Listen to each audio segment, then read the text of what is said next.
마태복음 10장 40절에서 42절까지의 말씀 제가 봉독해 드리겠습니다. 너희를 영접하는 자는 나를 영접하는 것이요 나를 영접하는 자는 나를 보내신 이를 영접하는 것이니라.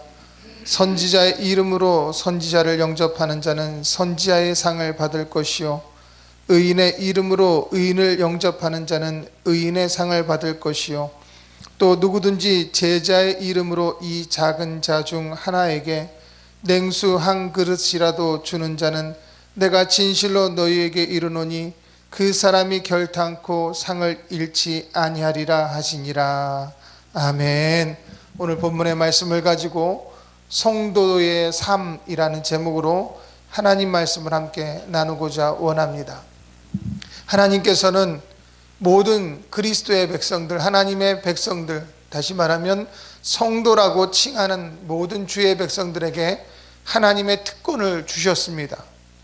말씀을 통하여 주신 하나님의 특권은 하나님의 나라를 선포하는 것입니다.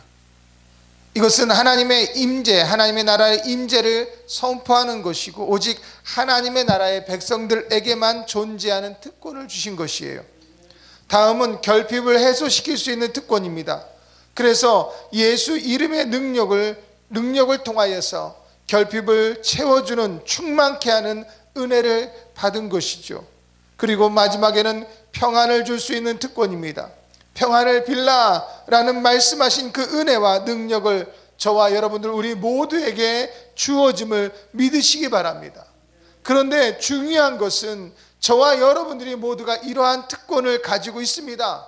하지만 특권을 가지고 있는 것이 중요한 것이 아니라 특권을 사용할 수 있는 것이 중요하다라는 것이죠. 누구나 특권을 가지고 있지만 그 특권을 사용할 방법을 모르거나 사용할 줄 모른다는 것은 그 특권을 가지고 있는 것은 없는 것과 동일하다라는 것이죠. 그러므로 특권을 가지고 있는 것보다 더 중요한 것은 어떻게 하면 이 특권을 사용할 수 있겠느냐라는 것입니다.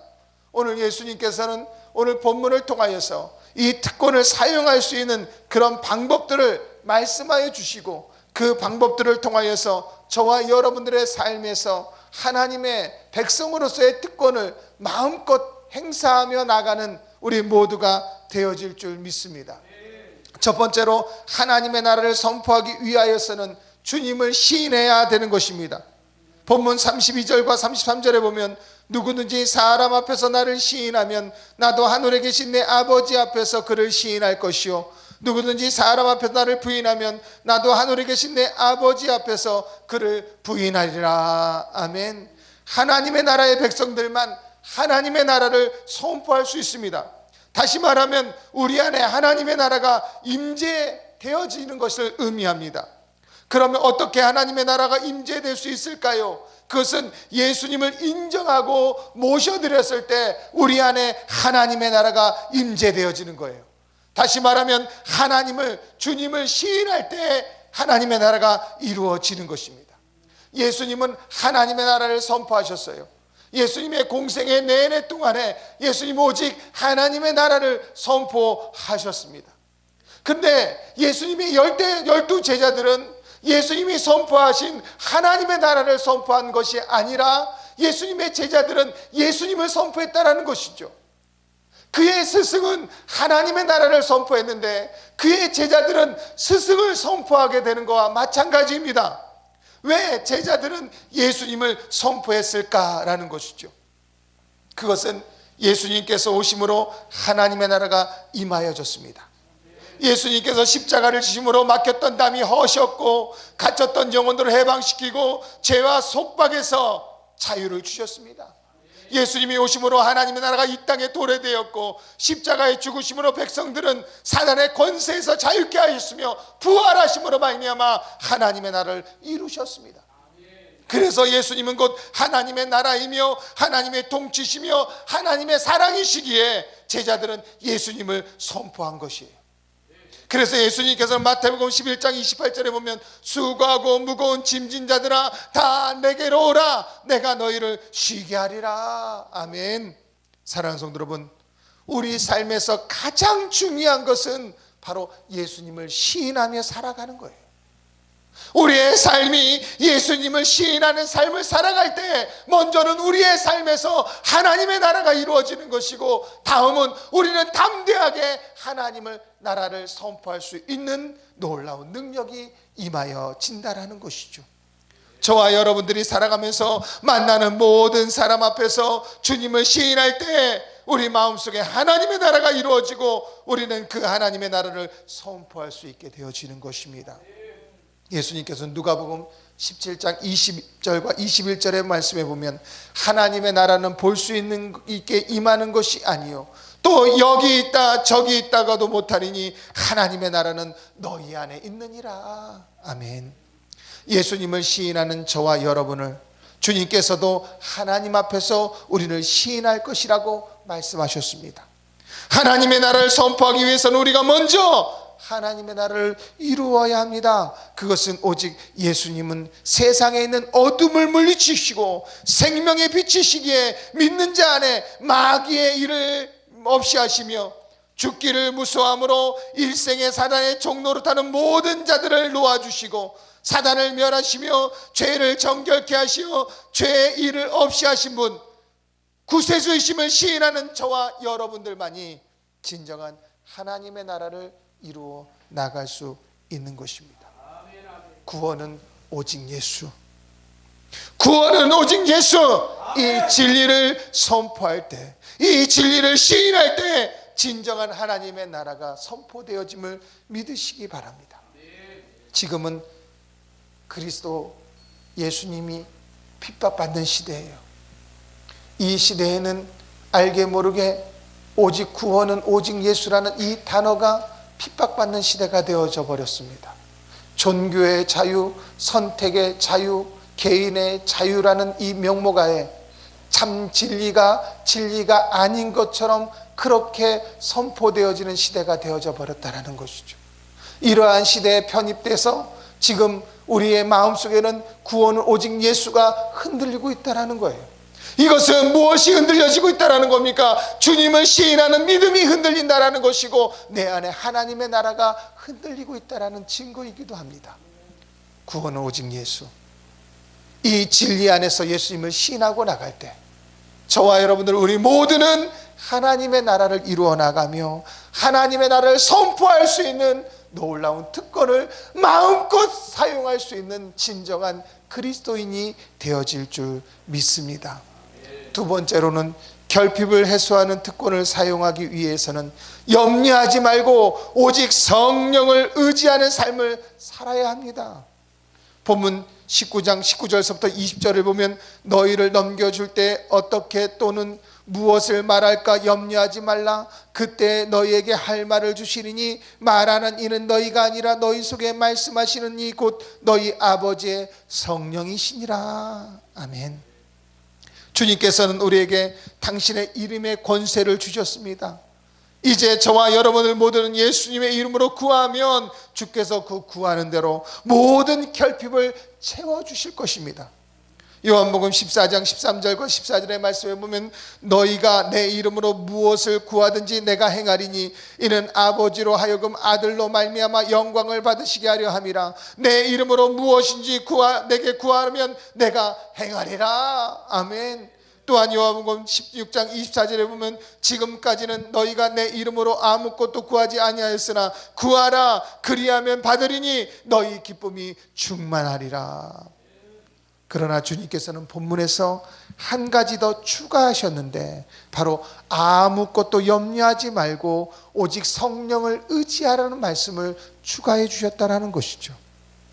어느 상황에서도 어떤 말을 할까 어떻게 행할까 염려하지 말고 오직 성령이 말하게 하심을 따라서 담대하게 말하며 그 모든 일을 이루어지는 것입니다.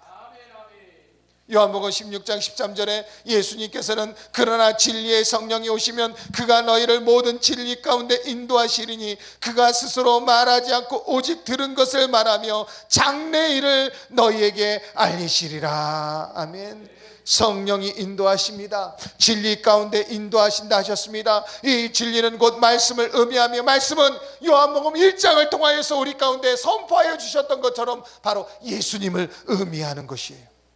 사랑하는 성도 여러분, 오직 성령을 의지하면서 성령의 인도하심을 따라 담대히 예수님의 이름으로 필요를 채워주는 우리 모두가 되어질 줄 믿습니다. 초대교회 예수님의 제자들은 오순절 마가의 다락방에서 숨어서 기도했어요. 오순절 마가의 다락방에서 숨어서 기도한 것은 그들은 두려워했기 때문입니다. 담대하지 못하였습니다. 또 잡혀갈까봐, 공회에 잡혀가서 예수님처럼 십자가의 죽음을 당할까봐 두려워서 마가의 다락방에서 숨어서 기도했던 것이죠.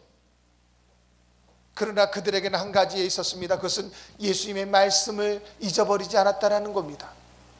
마가의 다락방에서 숨어 기도할 때 오순절에 그곳에 성령의 충만함이 임하고 난 다음에 그들은 담대하게 더 이상 숨어 있을 필요가 없이 담대하게 나가서 성전에 나가 하나님의 말씀을 전파하고 예수님을 전파하였다라는 것이죠.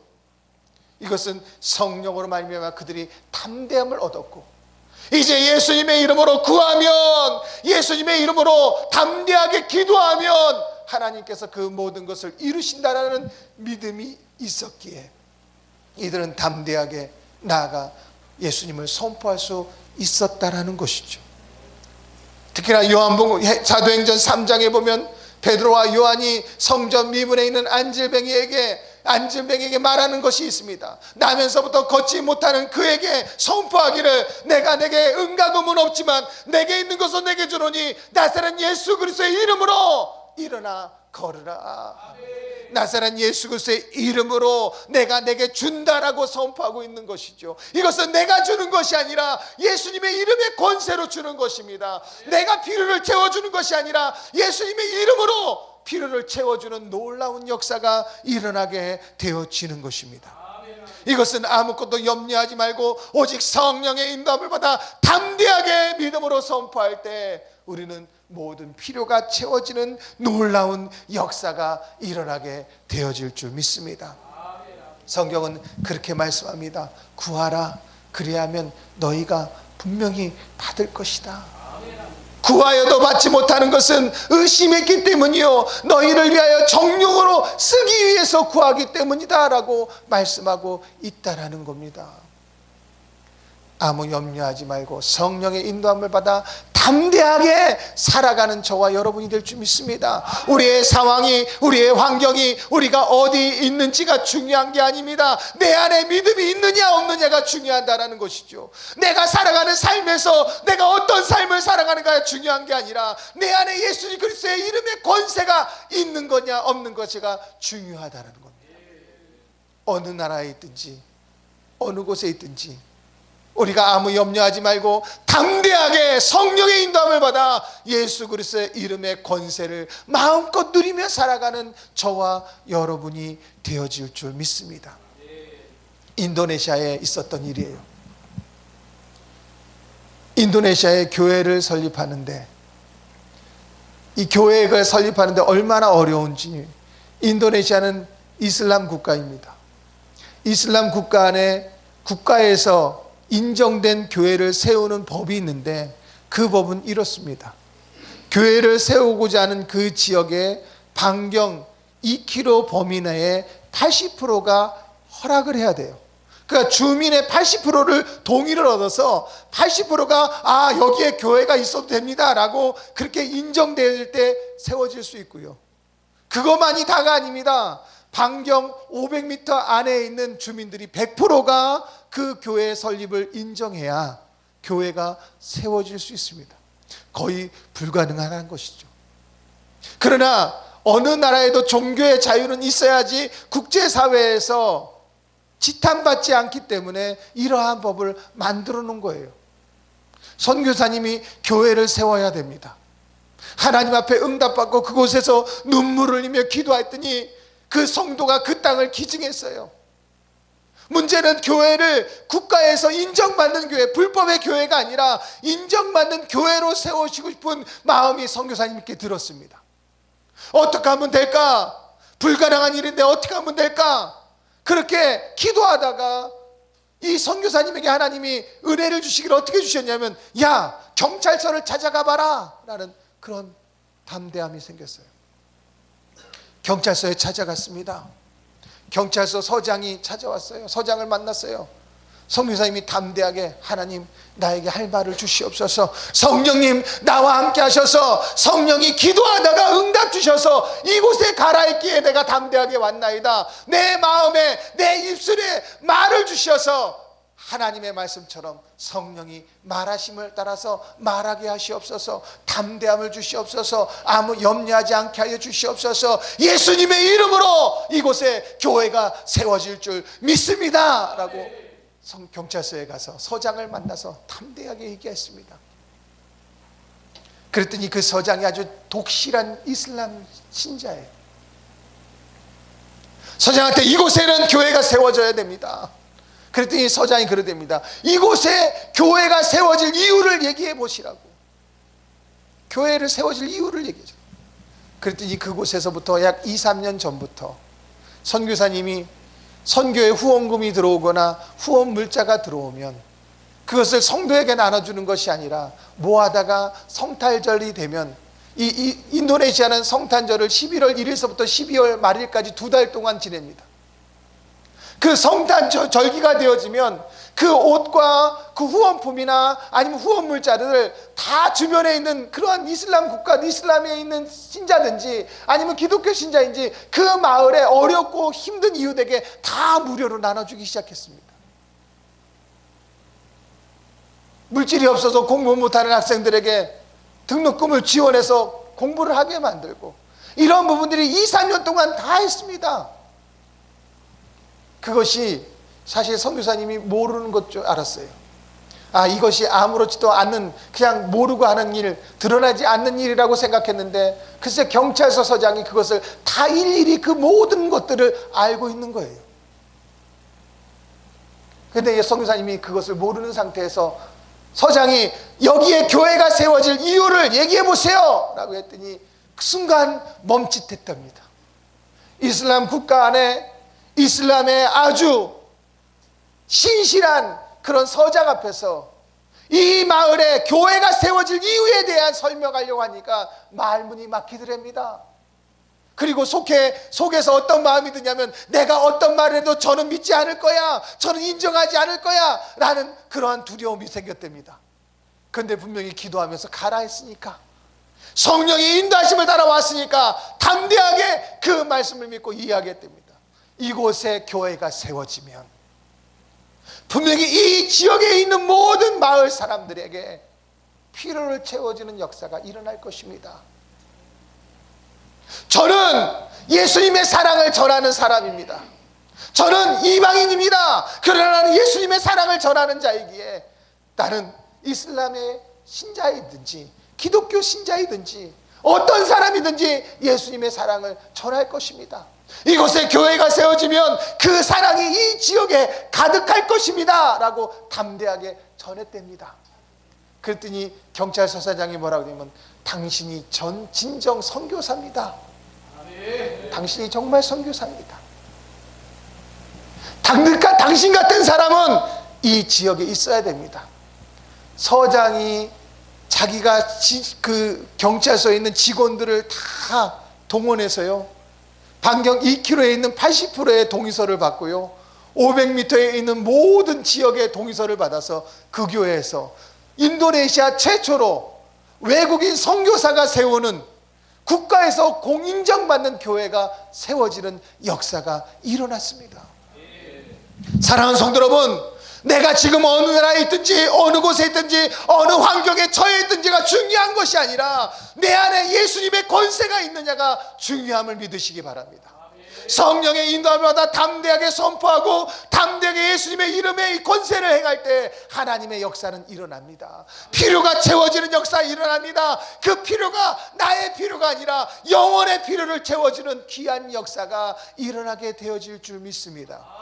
그래서 여러분들이 있는 곳이 필요가 채우는 곳이요, 예수님의 이름의 권세가 나타나는 곳이요, 다시 말하면 하나님의 통치가 임하는 곳이기에 그곳이 곧 하나님의 나라가 이루어지는 귀한 역사가 일어나게 되어질 줄 믿습니다. 마지막 세 번째로는 평안을 주기 위해서는 자기 십자가를 지고 주님을 따르는 삶을 살아야 합니다. 본문 38절과 39절에 보면 또 자기 십자가를 지고 나를 따르지 않는 자도 내게 합당하지 아니하리라. 자기 목숨을 얻는 자는 잃을 것이요 나를 위하여 자기 목숨을 잃는 자는 얻으리라. 또한 누가복음 9장 23절에 보면 아무든지 나를 따라오려거든 자기를 부인하고 날마다 제 십자가를 지고 나를 따를 것이니라. 누구든지 제 목숨을 구원하고자 하면 잃을 것이요 누구든지 나를 위하여 제 목숨을 잃으면 구원하리라. 아멘. 진정한 평안을 주기 위하여는 자기 자신을 버려야 합니다. 우리를 위한 자기 생각과 자기 애를 버릴 때 진정한 평안이 찾아오게 되어지는 거예요. 내가 평안하지 않는데 어떻게 평안을 빌어줄 수 있을까요? 내 안에 예수 그리스도의 평안이 없는데 어떻게 평안을 빌어줄 수 있을까요? 내가 내 생각과 나 자기 애를 버리지 아니하면 예수님의 평안이 내 안에 들어올 수가 없게 되어지는 거예요. 예수님께서 오늘 자기 십자가를 지고 나를 따르지 않는 자도 그에 합당하지 않다라고 말씀하셨습니다. 자기 십자가는 무엇입니까? 나를 버리는 것을 의미합니다. 내 생각과 내 뜻 그리고 내 자기 애를 버리는 것이 자기 십자가를 지는 거예요. 그래야만 자기 십자가가 진정 보이기 때문입니다. 내 생각과 내 계획이 있는 상태에서 자기 십자가를 볼 수가 없습니다. 내 생각과 내 계획을 버릴 때 자기 십자가를 보게 되어져서 그 십자가를 지게 되어지는 거예요. 그래서 주님께서는 자기 십자가를 지라 하시고 누가는 여기에 한 단어를 더 넣어서 날마다 자기 십자가를 지라고 말씀하고 있는 것입니다. 다시 말하지만 자기 십자가를 지는 것은 주님을 위하여 자신을 버리는 것입니다. 주님께서는 평안을 위하여 자신의 생명을 십자가 위에 버리셨습니다. 그 희생을 통하여서 우리에게 평안이 찾아온 것이 이제 우리도 평안을 줄 수 있게 되었는데 이 평안을 주기 위해서는 자기 십자가를 지고 자신을 버려야 하는 삶을 살아야 되는 거예요. 지금까지는 나를 위해 살아왔다면 내 자신을 위해 살아왔다면 주님을 믿는다 하지만 아직도 내 생각과 내 뜻을 버리지 못하고 여전히 나의 소욕을 위해서 살아갔다면 이 시간 그 모든 것을 내려놓고 주님을 따르는 저와 여러분이 되어질 줄 믿습니다. 주님은 분명히 말씀합니다. 누구든지 제 목숨을 구원하고자 하면 잃을 것이요 누구든지 나를 위하여 제 목숨을 잃으면 구원하리라. 이 말씀은 무엇입니까? 자기 목숨을 얻고자 하는 것은 잃을 것이요 주와 복음을 위하여서 자기를 버리는 자는 얻을 것이다 라는 말씀과 같다라는 것이죠. 진정한 평안을 빌 수 있다는 것은 내 자신을 버려야 됩니다. 평안은 이미 주님이 내 안에 주셨기에 이제는 나의 평안을 위해서 기도하는 것이 아니라 남의 평안을 위해서 그리고 내 이웃의 평안을 위해서 우리가 기도하고 그 평안을 줄 수 있는 저와 여러분이 되어질 줄 믿습니다. 이러한 평안을 주는 것은 바로 그리스도의 삶을 살아가는 거예요. 자기 십자가를 지고 자기를 부인하는 삶을 살아가는 겁니다. 그럴 때 정말 내 이웃의 어려움과 내 이웃의 필요와 내 이웃의 영혼이 보이게 되는 것이고 그 이웃의 영혼을 보았을 때 우리는 정말 그 이웃을 위하여서 평안을 빌어줄 수 있는 놀라운 은혜가 임하게 되어짐을 믿습니다. 에베소서 2장 14절과 18절의 말씀에 보면 자세하게 말씀하고 있습니다. 그는 우리의 화평이신지라 둘로 하나를 만드사 원수된 것 곧 중간에 막힌 담을 자기 육체로 허시고 법점으로 된 계명의 율법을 폐하셨으니 이는 이 둘이 자기 안에서 한 새 사람을 지어 화평하게 하시고 또 십자가로 이 둘을 한 몸으로 하나님과 화목하게 하려 하심이라. 원수된 것을 십자가로 소멸하시고 또 오셔서 먼데 있는 너희에게 평안을 전하시고 가까운 데 있는 자에게 평안을 전하셨으니 이는 그로 말미암아 우리 둘이 한 성령 안에서 아버지께 나아감을 얻게 하려 하심이라. 아멘. 사도 바울은 에베소 교회 성도들에게 전하면서 예수님은 평안을 이루기 위해서 평안을 전하기 위해서 우리 가운데 오셨으며 그 예수님을 통하여서 우리는 성령 안에서 하나님께 나아감을 얻었다라고 그렇게 말씀하고 있는 것입니다. 이제 그 일을 예수님이 저와 여러분들에게 위임하여 주심을 믿으시기 바랍니다. 내가 한 일도 너희가 하리라 라는 이 말씀이 오늘 이 시간 저와 여러분들 가슴에 새겨지는 귀한 역사가 일어날 줄 믿습니다. 그래서 우리도 주님이 그러하셨던 것처럼 온전히 자기 십자가를 지고 자기를 부인함으로 말미암아 평안을 빌어줄 수 있는 우리 모두가 되어지시기를 주님의 이름으로 간절히 부탁을 드립니다. 말씀을 마치고자 원합니다. 결론을 보면 오늘 본문의 말씀이에요. 오늘 본문 40절과 42절에 보면 이렇게 말씀하고 있습니다. 너희를 영접하는 자는 나를 영접하는 것이요 나를 영접하는 자는 나를 보내신 이를 영접하는 것이니라. 선지자의 이름으로 선지자를 영접하는 자는 선지자의 상을 받을 것이요 의인의 이름으로 의인을 영접하는 자는 의인의 상을 받을 것이요 또 누구든지 제자의 이름으로 이 작은 자 중 하나에게 냉수 한 그릇이라도 주는 자는 내가 진실로 너에게 이르노니 그 사람이 결탄코 상을 잃지 아니하리라. 아멘. 분명히 주님께서 말씀하십니다. 너희를 영접하는 것은 나를 영접하는 것이요 나를 영접하는 자는 곧 나를 보내신 이를 영접하는 것이라. 이 말씀 안에서 다시 말하면 주님은 우리와 함께 하신다는 것을 의미합니다. 우리가 어디를 가든지 어디에 있든지 무슨 일을 하든지 주님은 한시라도 우리를 떨어져 본 적이 없으십니다. 그 주님의 은혜 안에서 그 주님의 사랑 안에서 우리가 모든 것을 이루어 나가며 또한 하나님의 나라를 선포하고 필요를 채워주고 평안을 빌어주고 이 모든 것을 온전히 감당할 수 있는 저와 여러분이 되어질 줄 믿습니다.